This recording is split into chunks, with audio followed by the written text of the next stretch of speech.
आज के इस सेशन में हम लोग 3 डायमेंशनल ज्योमेट्री में सीखेंगे कि किस प्रकार से किसी पॉइंट को ऑक्टेंट में हम दर्शाते हैं, उसके एक्यूरेट साइन के अनुसार।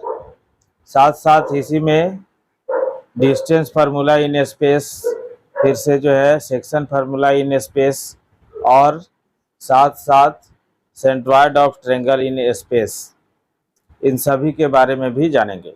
तो देखिए, सबसे पहले हम लोग जो है थोड़ा सा 3D का जो है ये फिगर देखते हैं कि किस प्रकार से जो है तैयार होता है। ये देखिए, ये मान लीजिए कि वाई एक्सिस है और ये जेड एक्सिस है, और तीसरा जो है यहाँ पर जो है एक्स एक्सिस आ गया। ये एक्स एक्सिस, वाई एक्सिस और जेड एक्सिस, ये दिख रहा है आपको कि एक्स एक्सिस, वाई एक्सिस और जेड एक्सिस, ये जो है 4 खंड ऊपर बनाता है, 4 खंड नीचे बनाता है। 4 खंड ऊपर बनाता है, 4 खंड नीचे बनाता है, जिसमें कोई की हम लोग औष्टक बोलते हैं। यानी ये किसी भी स्पेस को 8 इक्वल पार्ट में बांटता है, यानी 8 जो है खोपचा में बांटता है, जिसको हम लोग ऑक्टेंट यानी औष्टक कहते हैं। तो उस प्रकार से देखिए, ऑक्टेंट का डिफिनीशन यहाँ पर क्या हो जाएगा। ऑक्टेंट यानी जो है let X dash O X, y dash o y and z dash o z are perpendicular to each other divides a space into 8 equal parts are called octant। और देखिए, ऑक्टेंट में पॉइंट दर्शाना हम लोग 2D के help से सीख रहे हैं। 2D आपके दिमाग में पहले से है, उसके द्वारा जब सीखेंगे कि किसी पॉइंट को ऑक्टेंट में कैसे दर्शाते हैं, तो जिस प्रकार से हम लोग सीखने जा रहे हैं उस प्रकार से न 2D आप भुलाइएगा, न 3D भुलाइएगा। ये पॉइंट कैसे दर्शाते हैं, देखिए 2D के हेल्प से हम लोग जो है पॉइंट को दर्शाएंगे ऑक्टेंट में। यहाँ पर जो है देखिए, यहाँ पर जैसे हम लोग प्लस प्लस जानते हैं, यहाँ पर हम लोग जो है माइनस प्लस जानते हैं, यहाँ पर थर्ड में माइनस माइनस जानते हैं, और फोर्थ में जो है जानते हैं प्लस माइनस। ठीक है, तो उसी के सहायता से देखिए ऑक्टेंट में हम लोग जो है किसी पॉइंट को किस प्रकार से रिप्रेजेंट करते हैं। ऑक्टेंट में हम लोग किसी पॉइंट को किस प्रकार से रिप्रेजेंट करते हैं ये सीखेंगे। तो यहाँ पर देखिए, यहाँ पर हो गया ऑक्टेंट। ठीक है, 1 2 3 4 5 6 7, यहाँ पर 8 हो गया। ठीक है, तब देखिए यहाँ पर x हो गया, यहाँ दूसरा में y हो गया, तीसरा में z। x axis, y axis और z एक्सिस।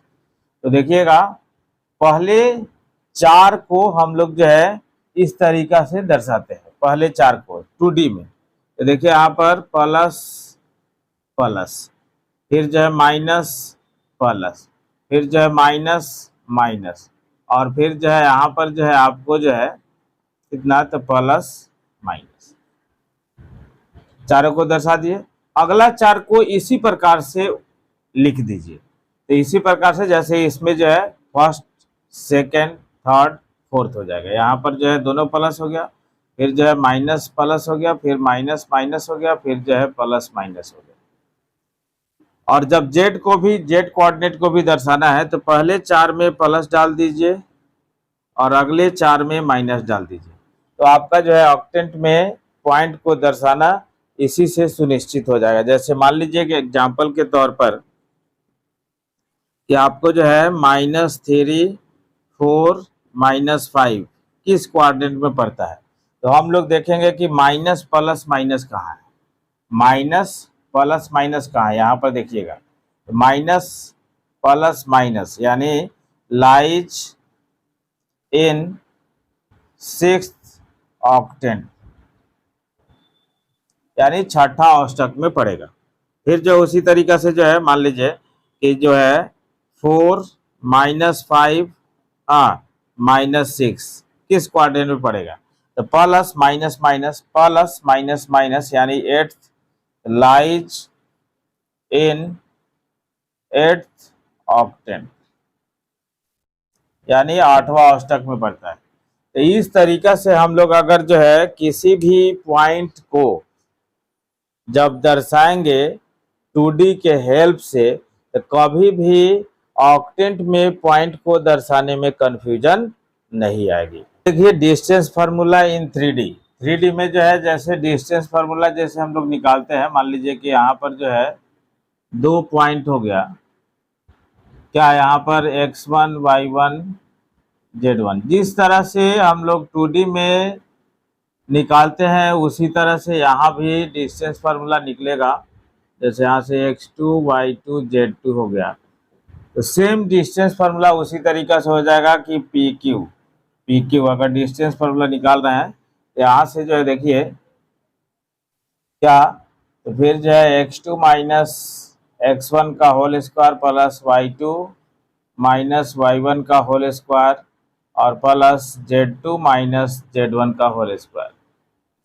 चाहे देखिए जैसे वेक्टर आपने अगर पढ़ा होगा, वेक्टर, ठीक है, तो वेक्टर अगर पढ़ा होगा तो देखिएगा यहाँ पर जो है एक जो है डायरेक्शन रेशियो हम लोग जो है निकालते हैं PQ का, ठीक है, तो डायरेक्शन रेशियो ऑफ PQ निकालते हैं तो उस मेथड से अगर चलें तो डायरेक्शन रेशियो ऑफ PQR क्या हो जाता है, x2 minus x1 y2 minus y1 and जो है z2 माइनस z1, जिससे कि एक वेक्टर जो है PQ के फॉर्म में मिलता है और x2 माइनस x1 I के फॉर्म में plus y2 minus y1 plus जो है z2 minus z1 into K के फॉर्म में, ठीक है। तो इससे भी PQ का अगर मैग्नीट्यूड निकाल लिया जाए, यानी PQ का मैग्नीट्यूड निकाल लिया जाए तो यही आएगा आपको जो है क्या, तो x2 माइनस x1 का whole square plus y2 minus y1 का होल स्क्वायर और प्लस जो है z2 माइनस z1 का होल स्क्वायर, जो कि इससे जो है आपका स्पेस में 2 पॉइंट के बीच का डिस्टेंस इजी वे में निकल जाएगा। इसके बाद जो है हम लोग आते हैं सेक्शन फार्मूला पर। सेक्शन फार्मूला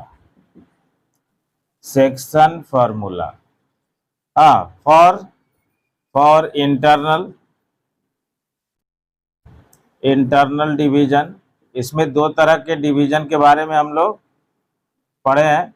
तो पहले जो है section formula for internal division का मतलब, जैसे मान लीजिए कि यहाँ पर जो है P का पॉइंट है x1 y1 z1 और Q का पॉइंट जो है आपको x2 y2 और z2 है, और इसको कोई R पॉइंट जो है m/n रेशियो में डिवाइड कर रहा है, m/n रेशियो में डिवाइड कर रहा है, तब जो है R का जो पॉइंट बनेगा वो क्या बनेगा, mx2 plus nx1 by m plus n, उसी तरह से my2 प्लस ny1 बाई में m प्लस n, और फिर जो है mz2 प्लस nz1 बाई में m प्लस n। तो ये हो गया आपको जो है section formula for internal division. अगर जो है if R be mid point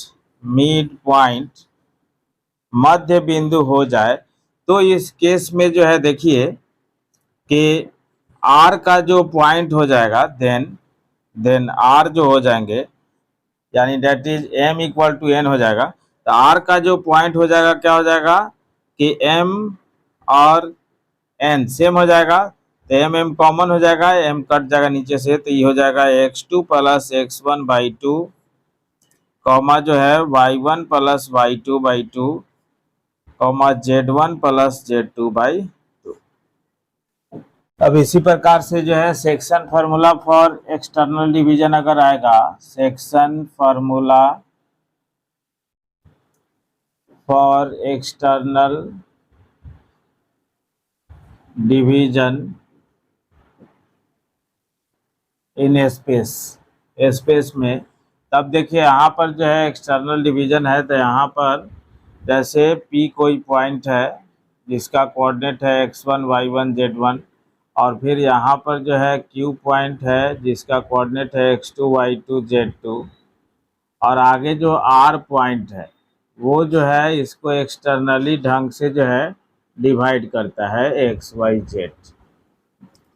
ठीक है, एक्सटर्नली ढंग से जो है किस तरह से करता है, तो ये पूरा जो है M पार्ट है और ये पूरा जो है N पार्ट है।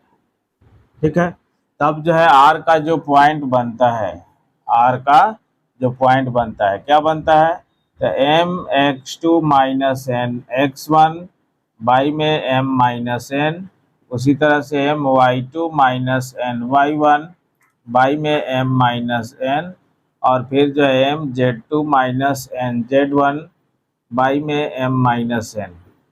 ठीक है, इस तरीका से जो है देखिए फिर से जो है आगे अगर जो हम लोग चलते हैं centroid of triangle in space, in space, तो स्पेस में कोई अगर ट्रायंगल है उसका जो है हम लोग सेंट्रॉयड अगर निकाले तो फिर जो है स्पेस में जो भी पॉइंट होता है वो तीनों मिलता है x1 y1 z1, यानी x y z कोऑर्डिनेट मिलता है, फिर x2 y2 z2, और यहाँ पर जो है x3 y3 z3। हम लोग जो है सेंट्रॉयड किसको कहते हैं, तो ट्रायंगल के मीडियन का इंटरसेक्टिंग पॉइंट जो होता है उसको हम लोग सेंट्रॉयड कहते हैं, यानी जिसको G से रिप्रेजेंट किया जाता है। मीडियन का मतलब है कि वर्टेक्स से जाएगा और सामने के साइड को जो है डिवाइड करेगा टू इक्वल पार्ट्स में। इस सेंट्रॉयड को हम लोग G से रिप्रेजेंट करते हैं, यानी सेंटर ऑफ ग्रेविटी जिसको कहा जाता है। तो देखिए यहाँ पर आएगा x1 plus x2 plus x3 by 3, वैसे ही जो है y1 plus y2 plus y3 by 3, और फिर जो है z1 plus z2 plus z3 अब बाई 3। तो इस प्रकार से देखिए ये आपका 3D का इंट्रोडक्शन 11th क्लास के बुक में दिया हुआ है। असल में इससे आगे यानी 12th क्लास में 3D पर बहुत ज़्यादा जो है कॉन्सेप्ट यानी 12th के बुक में है, उसमें भी हम लोग पढ़ेंगे, लेकिन इस पर आधारित जो प्रॉब्लम है वो आप अपने से भी आराम से कर सकते हैं।